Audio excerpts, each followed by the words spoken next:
In this video, we'll show you how to use all the AdView2 modules simultaneously. Before starting, ensure any previous values are cleared from the display. Press the Memory button to save an earlier reading that's still on screen. Press the Home button to clear an earlier reading without saving it. Confirm the unit is set to Adult mode or Pediatric mode, depending on the patient. To change this setting, press and hold the Mode toggle button, then use the selection knob to choose the correct mode. Begin the measurements by properly applying the cuff to the patient's arm. With the cuff in place, press the Stop/Start button. Place the SpO2 sensor on the hand opposite the blood pressure cuff. Next, remove the temperature probe, put on a probe cover, and place it in the patient's sublingual pocket.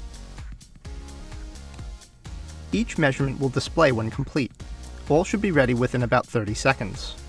Measurements can be taken in any order, but this sequence is optimized so the longest, blood pressure, is started first.